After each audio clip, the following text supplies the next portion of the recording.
Pensa numa semana tensa. Podem sentar.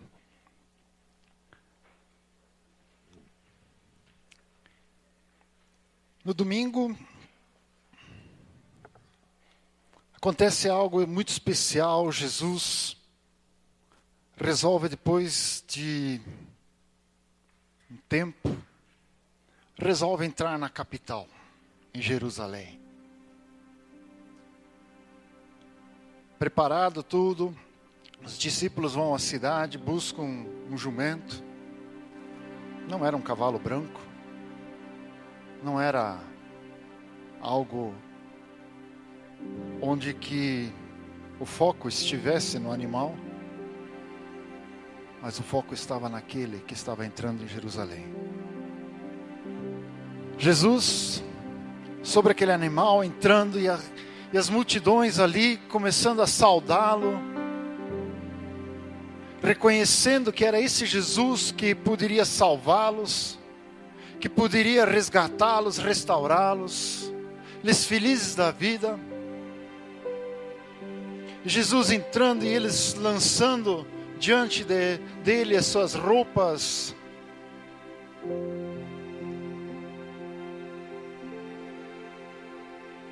saudando ele.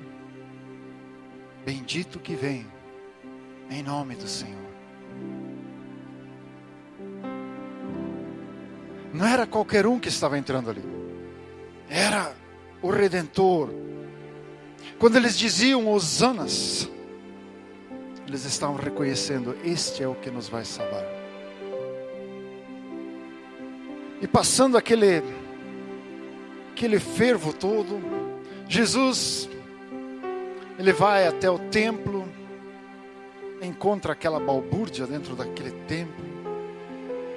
O local que era para ser a casa de oração, casa de adoração, casa de sacrifício, casa de relacionamento com Deus, virou um mercado.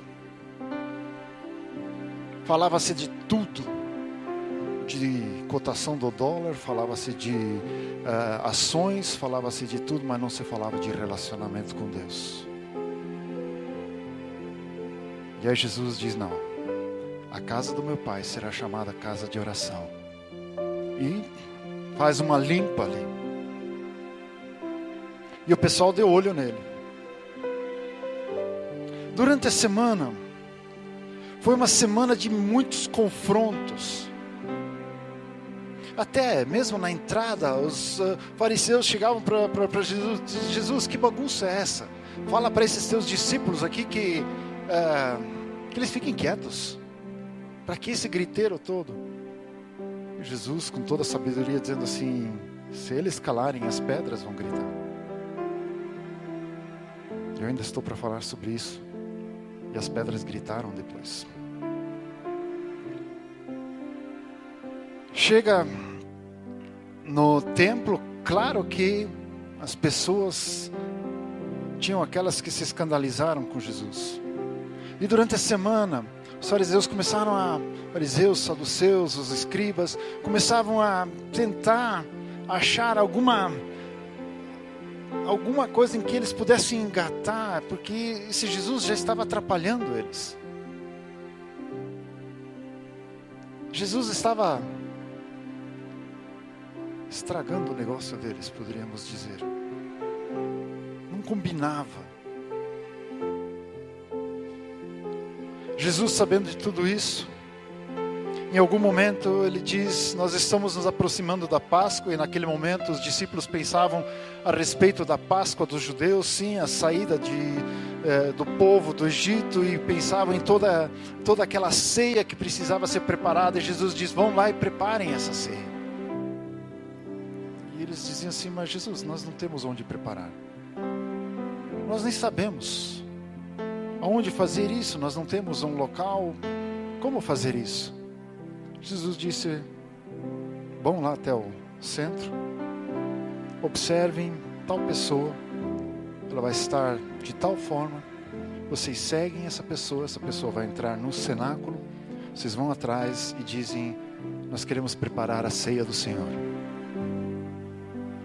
Como é que Jesus mandou a notícia? Mas chegando lá aconteceu exatamente como Jesus falou. E aí eles preparam um local, um cenáculo, um local lindo, um local maravilhoso. Eles preparam toda a ceia, pensando que era um momento, claro que um momento especial, a ceia da Páscoa, comemoração. Mas eles não tinham a mínima ideia do que estava por vir. Jesus tinha falado sim de que em algum momento ele teria que sofrer e teria que... Mas eles não queriam captar isso. Eles chegam, vão começar a ceia, e Jesus pega uma bacia, pega uma toalha e resolve lavar os pés dos discípulos. E aí os discípulos, espera aí, tem alguma coisa errada aí. O Senhor é o nosso discipulador, é o nosso mestre.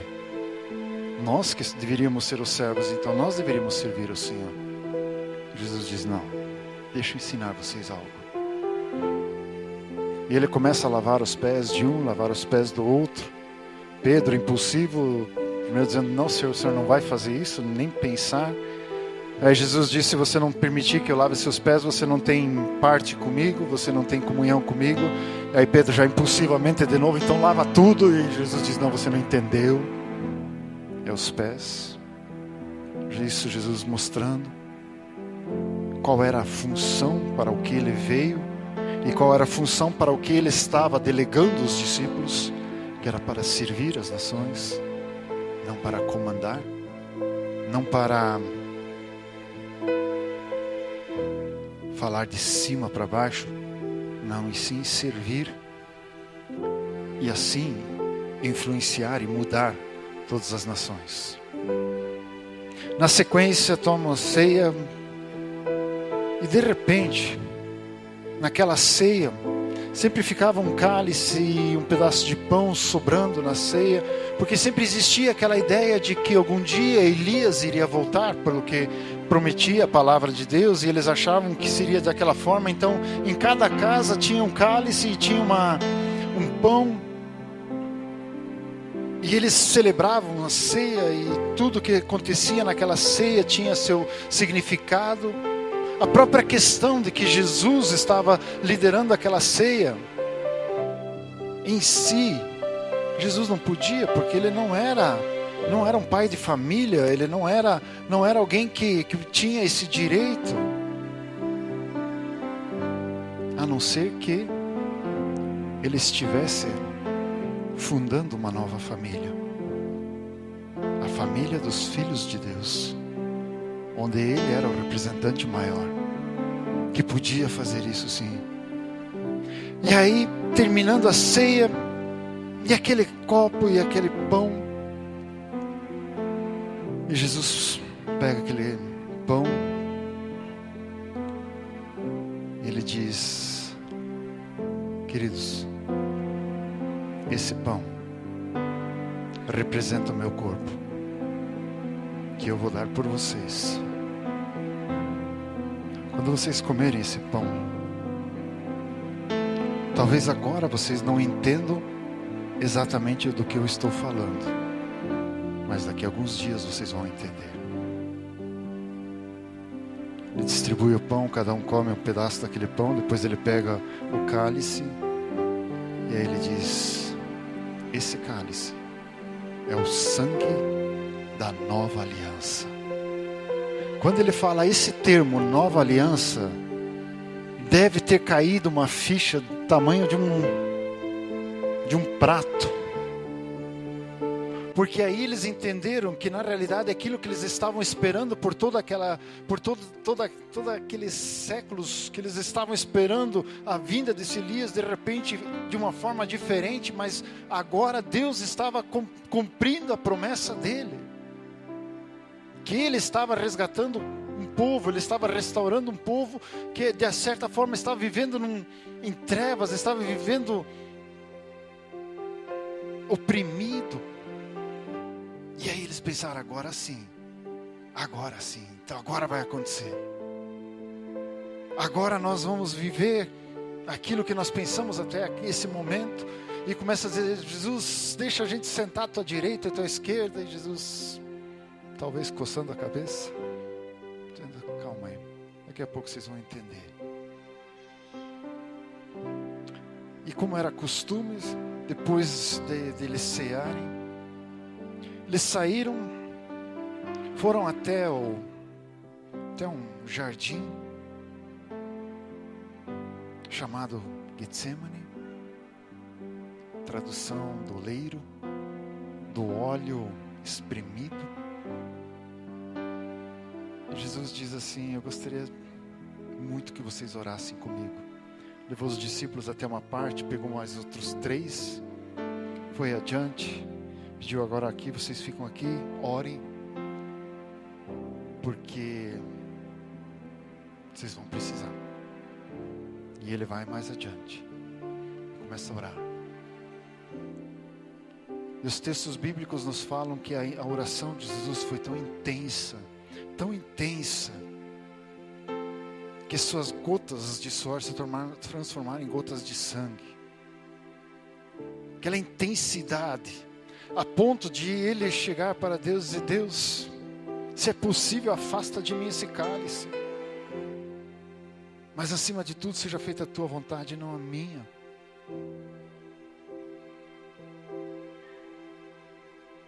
Quando ele volta, percebe os discípulos ali dormindo. Jesus assim: puxa, nenhuma hora vocês não conseguem orar comigo, mas agora ok. E nisso começa a vir o barulho de pessoas se aproximando. De repente eles se defrontam com o exército romano. Um cara conhecido deles, que fazia parte do grupo deles, dos 12, dos mais íntimos, Judas, dá um beijo em Jesus. O que poderia ser algo afetivo, Jesus pergunta: é com um beijo que você me traz, Judas? E aí ele pergunta para os soldados, dizendo assim: por que vocês vêm com tanta pompa aqui? Por que vocês vêm dessa forma? Eu já não estava entre vocês o tempo todo, e vocês vêm aqui agora e eu estou aqui. Os discípulos, não entendendo nada, querem já tomar pela força a questão. Um pega lá e corta a orelha de um lá, e Jesus diz: para, não é aqui, não é assim. Não é por violência que nós vamos conquistar isso agora. Não é na força que nós vamos conquistar. Inclusive Jesus cura esse ouvido, e isso dá um nó na minha cabeça, porque dificilmente passou despercebido. O cara que teve assim o seu ouvido cortado, ele não deve ter ficado muito quieto, não. E Jesus, na frente de todos, pega aquilo e cura esse ouvido. As pessoas vendo isso, o que se passou no coração deles? Ou será que a cegueira continuou ali? Ou as ordens eram maiores? Prendam esse homem. E eles prendem Jesus. Os discípulos, vendo que não tinham mais chance, somem dali, saem correndo. E Jesus é levado primeiro ao sumo sacerdote.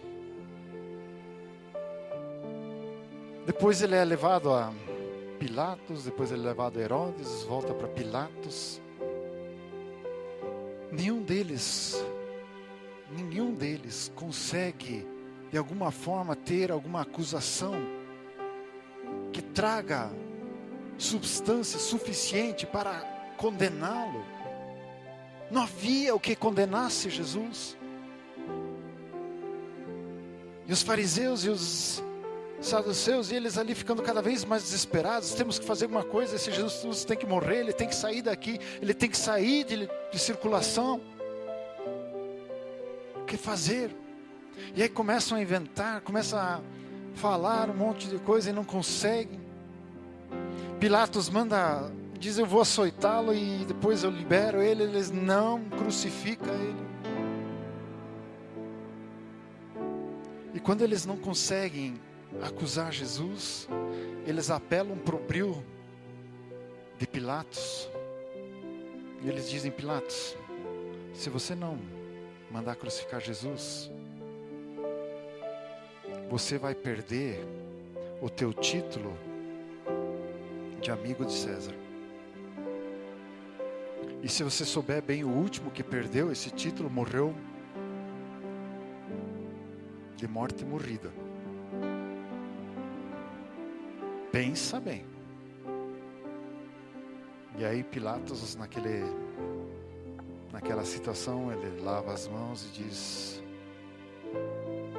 tomem ele em suas mãos, levem-no. Eu lavo as minhas mãos, não tenho nada a ver com isso.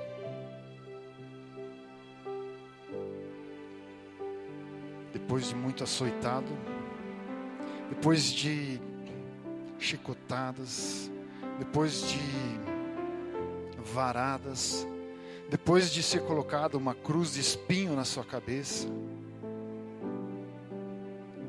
eles ainda colocam no ombro dele uma cruz pesada e fazem ele carregar essa cruz. Mas pensem numa pessoa que por todo esse tempo passou sendo açoitado, sendo maltratado, provavelmente nem alimentado não foi, e agora ter que carregar aquela cruz. E volta e meia Jesus tombava, demonstrava que ele não tinha força física para aquilo. E aí no meio de tudo isso encontram um homem. Não perguntam se ele quer, não quer, se você vai carregar a cruz. E eles levam essa cruz a umas centenas de metros dali, de onde estavam, num morro chamado Gólgota, que significa algo que de alguma forma colocaria o termo morte ali. Talvez naquele momento a palavra caveira fosse declarada realmente como morte. E era esse o entendimento. E com certeza não havia outro fim para Jesus ali, a não ser, ele já sabia o que iria acontecer. E ele é levado para esse morro. São colocados 3 pessoas, Jesus e mais 2 ali nas cruzes, e são colocados ali e fincada essa cruz no chão. Diz a Bíblia que ele foi pregado nessa cruz. A dor terrível. Nós não conseguimos nem nos colocar nesse lugar. Nós podemos ver isso talvez em vídeos, em cenas, e podemos nos comover realmente, verdadeiramente, mas essa dor nós não conseguimos sentir. E logo na sequência começa uma discussão em cima da questão de Jesus. E a primeira palavra aparentemente que Jesus fala na cruz é uma das palavras que mais me, não sei se posso dizer, mais me impactam.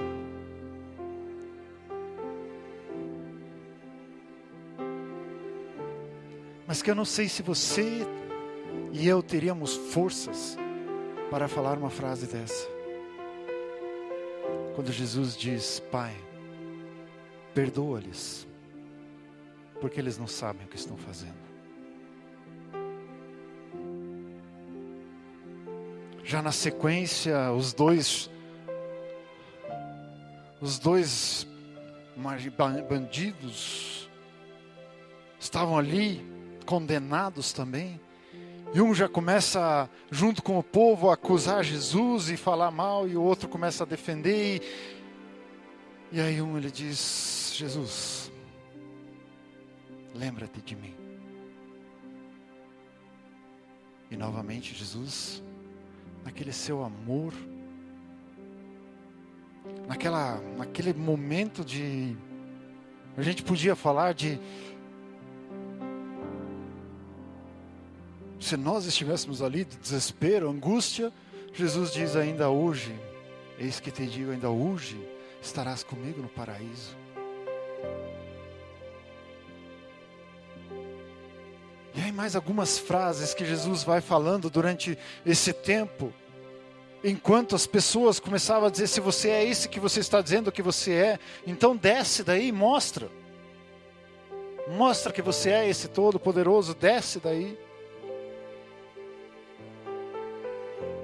Jesus podendo fazer isso, ou não, sabendo que não deveria fazer isso,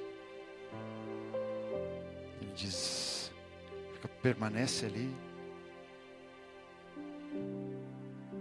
olha para Maria, que era uma das poucas pessoas do convívio próximo que estavam juntos ali, e ele ainda diz: mulher, e mostra para João que estava ali do lado, dizendo: mulher, eis aí o teu filho. E filho, olha aí tua mãe. No sentido de: eu estou indo, mas você cuida dela.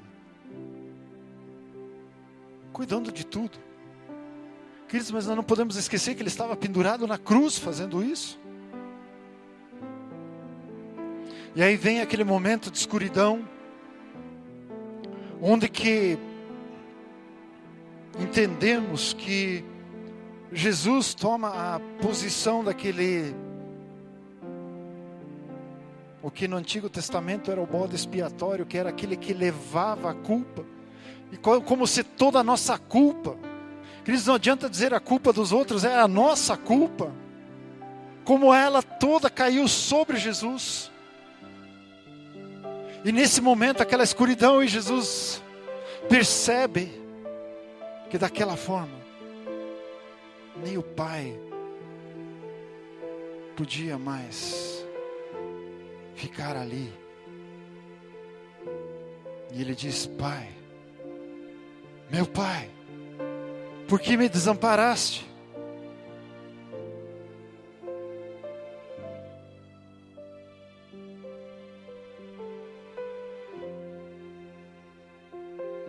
E o tempo passa.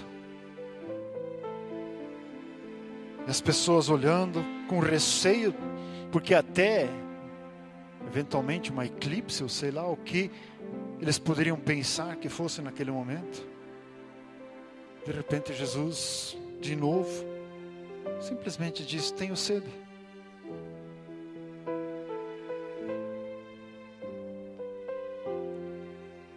E aí, quando tudo estava indo para o fim, Jesus diz: está consumado, concluído, fechou, está determinado, está finalizado, está consumado, a obra da cruz está consumada ali. E aí ele termina dizendo: Pai, em tuas mãos eu entrego o meu espírito.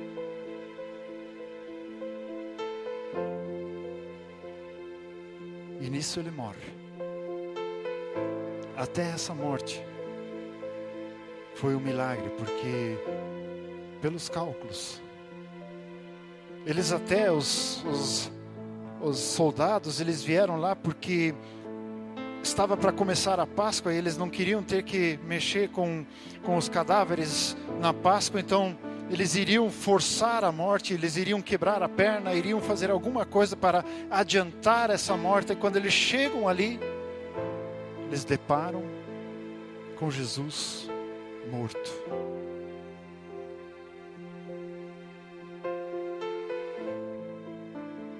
Conhecidos pedem o corpo e pedem para colocá-lo numa tumba.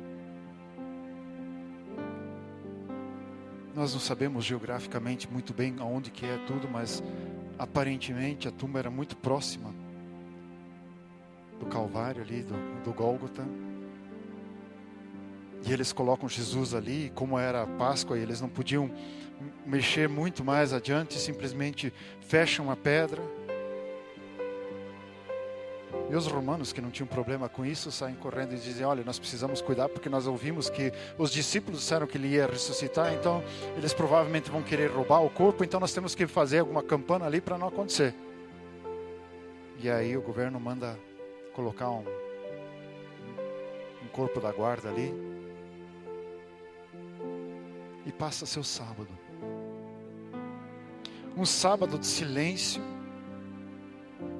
um sábado de pensamentos que não teriam respostas, porque tudo aquilo que eles pensaram que poderiam acontecer, tudo aquilo que estava ali por acontecer nesses últimos 3 anos, aquilo que havia mudado a história da vida deles, agora ali, estava ali deitado naquela tumba e não tinha mais nada o que fazer.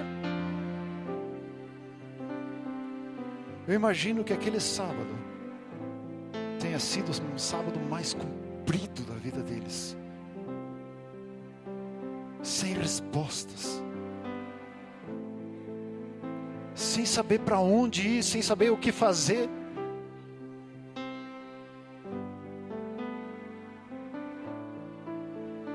Chega sábado à noite, eles lembram que eles deixaram o corpo lá e não fizeram, não prepararam o corpo, não embalsamaram, não fizeram isso. Preparam todo o material para domingo bem cedo irem lá e poder embalsamar o corpo. E no caminho, indo para lá, dizendo aqui, nós estamos com tudo aqui, vamos fazer isso, mas e quem vai abrir aquela pedra? Quem vai retirar aquela pedra? Quem vai abrir o túmulo? Como que nós vamos entrar?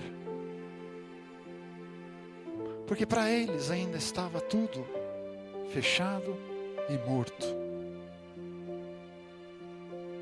Mas quando chegam lá, quando se deparam com aquela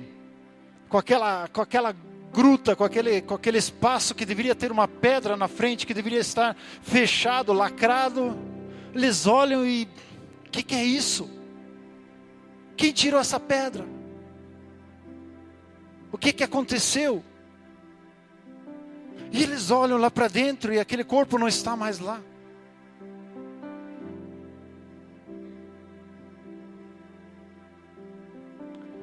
De repente, a notícia: Jesus ressuscitou. Jesus não está mais entre os mortos, Ele não está mais aqui porque Ele vive.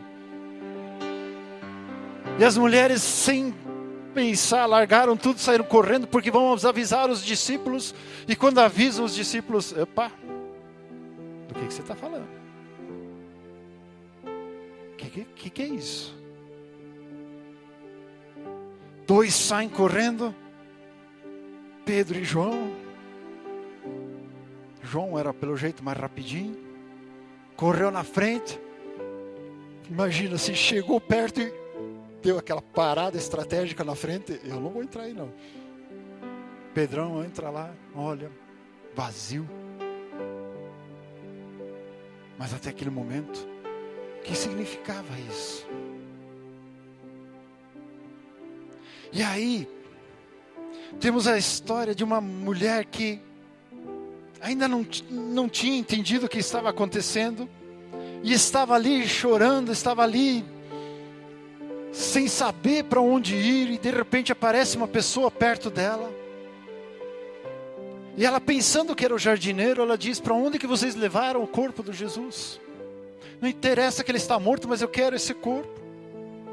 Eu quero servir ele mesmo morto, no sentido de, eu quero preparar esse corpo, eu quero pelo menos dar as últimas honras para esse corpo. Porque para ela ainda estava procurando Jesus na morte. E às vezes nós temos situações onde que nós estamos procurando Jesus em coisas mortas. Será onde que nós estamos procurando Jesus? Será que estamos procurando Jesus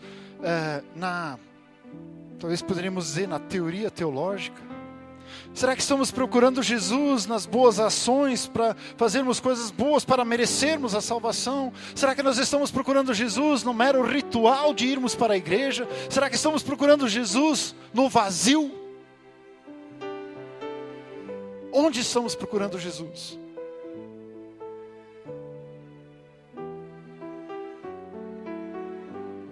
Quando Jesus simplesmente diz o nome dela, Maria. Imaginem o susto que essa mulher leva,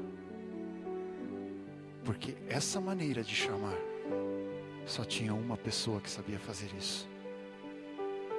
Sabe aquele texto que a Bíblia diz que as ovelhas reconhecem a voz do seu pastor? Maria reconheceu a voz daquele que ela amava. E ela percebeu que Jesus não se procura nas coisas mortas, se procura ali onde há vida. E ela vai contando isso para as pessoas. E a Bíblia começa a contar a história de 2 outros discípulos que moravam numa cidade vizinha, em Emaús. E estavam andando cabisbaixo, talvez ali já pelo domingo depois do almoço, ou talvez até antes. Conversando, tristes. E de repente aparece uma terceira pessoa junto com eles. E essa terceira pessoa pergunta: do que vocês estão falando? Elas olham assim: escuta, você é um ET? Você estava onde até agora? Em todos os jornais, noticiários, manchetes de revistas e tudo, só tem uma coisa na capa: Jesus morreu. Ele está morto. E nós pensávamos que Ele seria o Salvador, o resgatador de Israel. Eles estavam tristes porque Jesus não tinha cumprido com uma expectativa que eles tinham tido, de algo que eles imaginavam que iam fazer. E é claro que para nós nunca nos decepcionamos com Deus, porque nós nunca falamos para Deus o que Ele deveria fazer. Ou será que já? Será que já em alguns momentos nós não chegamos para Deus e dizemos: Deus, como é que você pode fazer isso? Como é que o Senhor pode deixar isso? Ou dissemos: Deus, o Senhor faça isso, isso e aquilo, e daí vai dar tudo certo. E Deus é Deus e nós não. E Deus muda as coisas, faz as coisas diferentes. E será que nós aceitamos isso? Ou nós não reconhecemos que Deus está fazendo simplesmente porque não está fazendo daquele jeito que nós achávamos? Se de repente a celebração é um jeito diferente, mas hoje o culto foi estranho. E não reconhecemos muitas vezes que é Deus, que é o Espírito Santo que está agindo ali.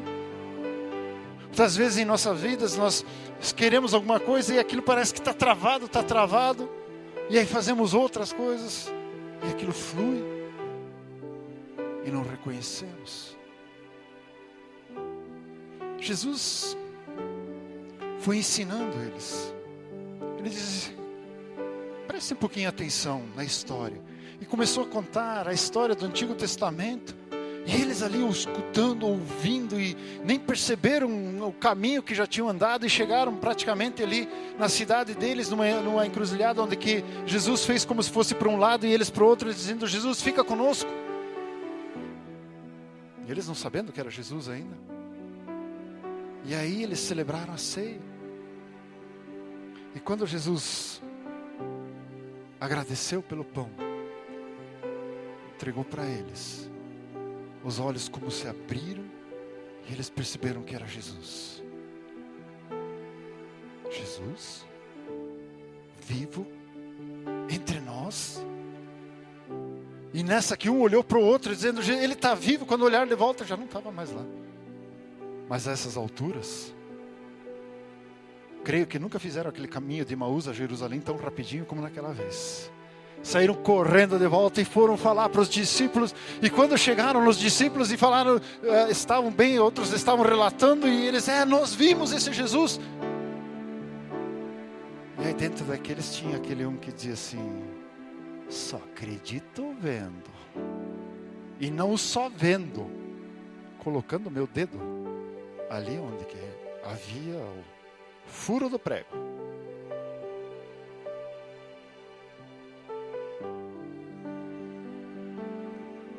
Jesus levou a sério Tomé e apareceu para ele. Disse: Tomé, vem cá. Não, Jesus, o que é isso? Não, estou vendo. Não, vem cá, Tomé. Chega aqui agora. Vem cá. Põe a tua mão aqui.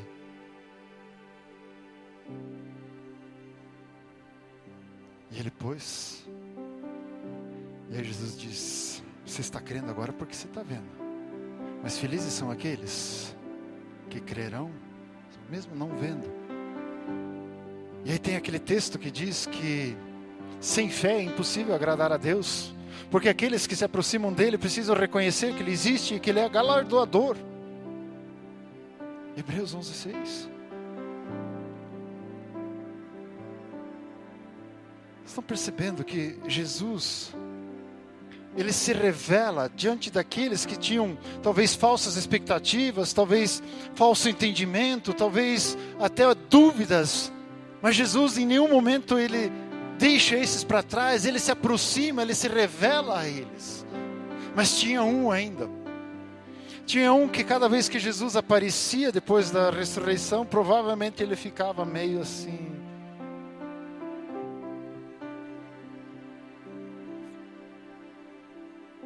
Eu neguei esse homem. Eu disse que eu não conhecia esse homem.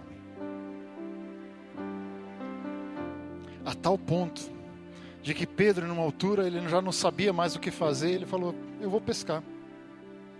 E outros discípulos: Jesus não está aí mais o tempo todo conosco, então nós vamos junto com você. E aí deu aquela fartura na pesca, fartou peixe.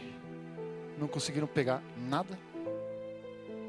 E aí de repente aparece alguém na beira do mar, dizendo assim: vocês têm alguma coisa para mim?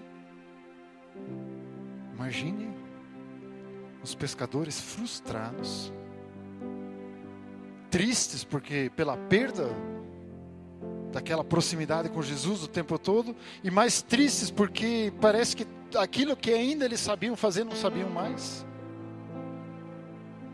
Até descobrirem que era Jesus que estava vindo lá. E quando depois da pesca, depois que Jesus mandou eles jogarem a rede de novo, e eles conseguiram quase que afundar os barcos de tanto peso que tinha aqueles peixes. Quando eles vão chegar com um peixinho para entregar para Jesus, Jesus já estava com a churrasqueira acesa, o carvão quente e o peixe assando em cima. O que ele fez? Primeira coisa que ele fez, ele disse: vocês são os meus discípulos, eu quero cear com vocês. E ceia naquele momento não era apenas comer juntos. Naquela época, e creio que um pouquinho disso nós temos hoje ainda, só se ceava com aqueles com quem se identificava, com aqueles que se tinha comunhão, com aqueles que você queria estar juntos. E Jesus estava dizendo: vocês não sabem o que fazer ainda, mas eu quero estar com vocês, venham comer comigo.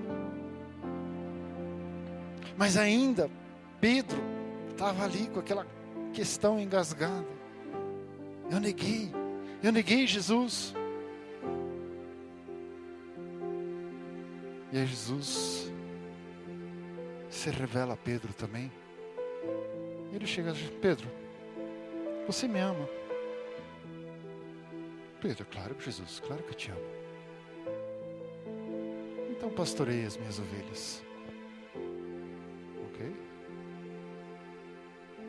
Pedro, pela segunda vez: você realmente me ama? Sim, Jesus, o Senhor sabe todas as coisas, sabe que eu te amo, tudo certo.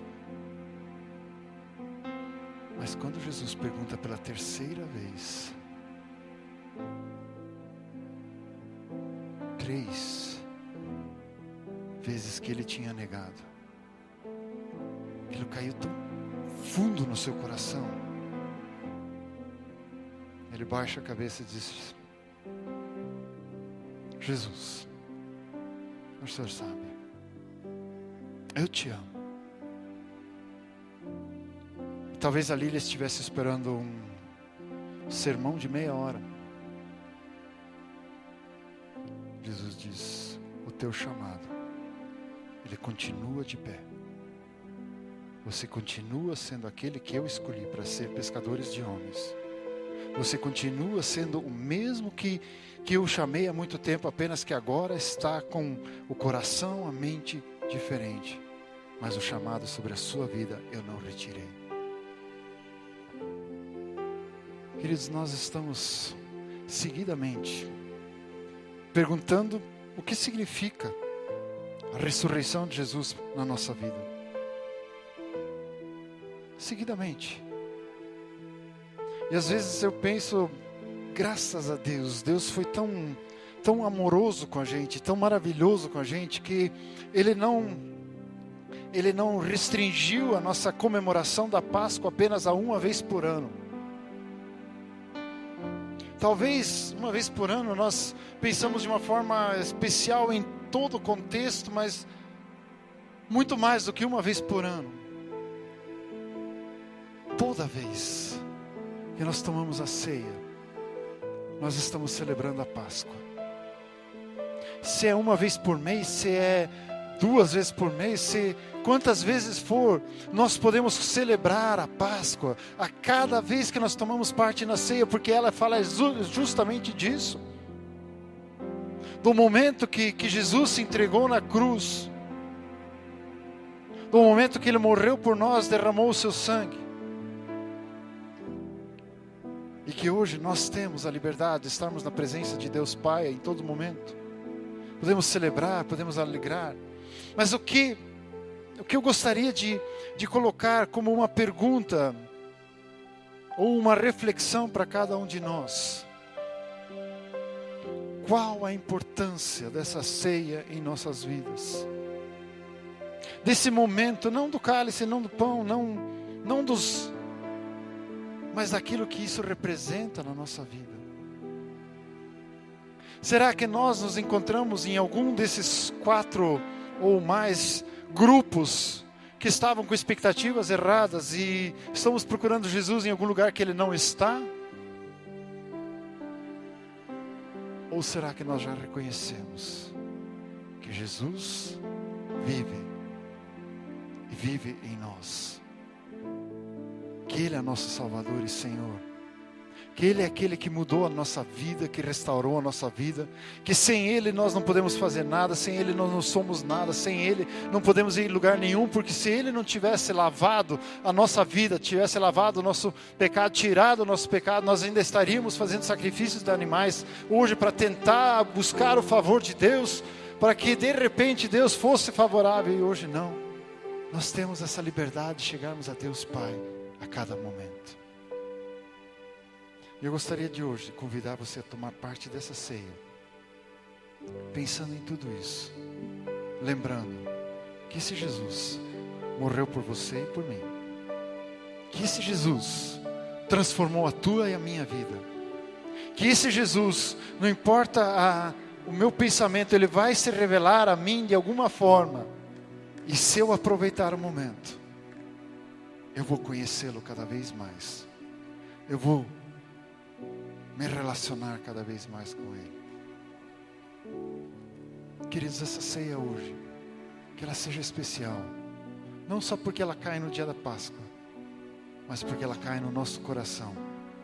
E que nós estamos cientes de que a representação disso é exatamente isso que nós passamos esse final de semana.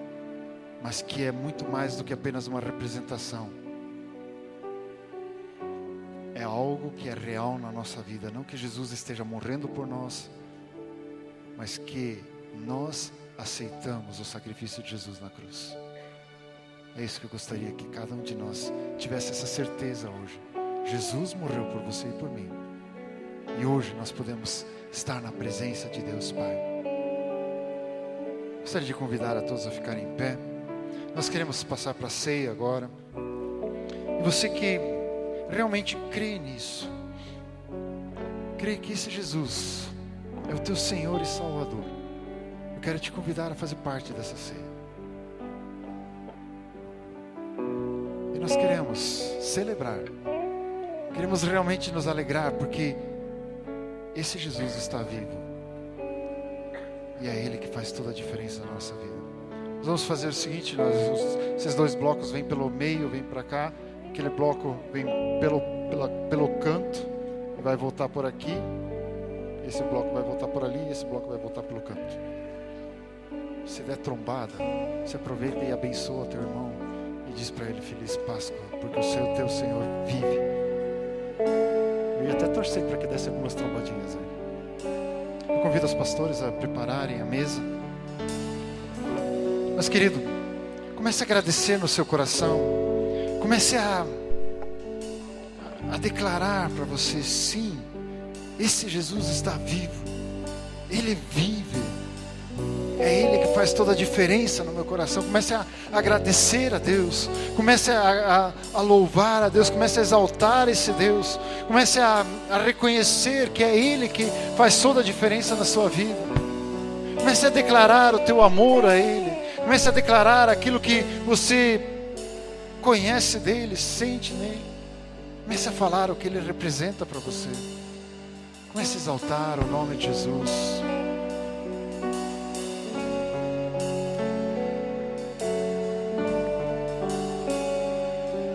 Nessa certeza de que esse Jesus vive e que Ele faz a diferença na tua vida, você pode vir aqui à frente, pegar o cálice, pegar o pão, voltar ao seu lugar, e depois nós estaremos celebrando juntos essa ceia.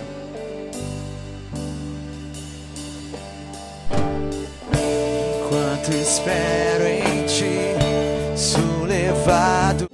Ore assim comigo, então diga: Senhor Jesus, hoje eu reconheço que o Senhor é Filho de Deus Pai. Veio aqui neste mundo, viveu em carne, ensinou a nós como vivermos, foi morto na cruz, ao terceiro dia ressuscitou, e hoje está sentado à direita de Deus Pai, intercedendo por mim. Eu te reconheço como meu Senhor e meu Salvador. Muito obrigado por perdoar os meus pecados. Eu hoje reconheço a Deus como meu Pai. E eu me abro para a obra do Espírito Santo em minha vida. Amém. Obrigado, Pai querido. Obrigado, porque a Páscoa não é apenas mais uma data festiva no calendário, e sim, ela é uma festa em nosso coração. Obrigado porque ela é real, ela é verdadeira, e nós podemos celebrá-la não só uma vez por ano, podemos celebrá-la todos os dias. Muito obrigado, Pai. Obrigado por teu amor, obrigado, Pai, por teu cuidado, obrigado, Pai, porque o teu projeto é perfeito e a tua vontade é boa e agradável e perfeita sobre as nossas vidas. Pai, nós queremos cumprir o propósito que o Senhor tem para nós. Eu sei que a morte de Jesus foi pré-requisito para que isso fosse possível. E Pai, hoje nós queremos fazer valer a pena aquilo que Jesus fez por nós. Nós queremos cumprir o teu propósito na nossa vida. Usa-nos, Senhor. Cumpre em nós, Senhor. Nos leva ali onde que o Senhor quer nos levar. E que o teu reino possa ser estabelecido e a tua vontade prevaleça. Muito obrigado, Pai. Obrigado que ao sairmos daqui nós não sairemos sozinhos, e sim o Senhor vai conosco. O Senhor nos acompanha, o Senhor nos dirige, o Senhor nos dá a vida, nos dá aquilo que nós precisamos para fazermos a tua vontade. Muito obrigado por isso. Te louvamos e te agradecemos por isso. Que a graça do nosso Senhor Jesus e o amor de Deus Pai e a comunhão do Espírito Santo esteja com você hoje e sempre. Deus abençoe você. Boa Páscoa, uma boa semana cheia de vitórias, porque Deus está contigo e Ele não desiste de você. Glória a Deus pela sua vida.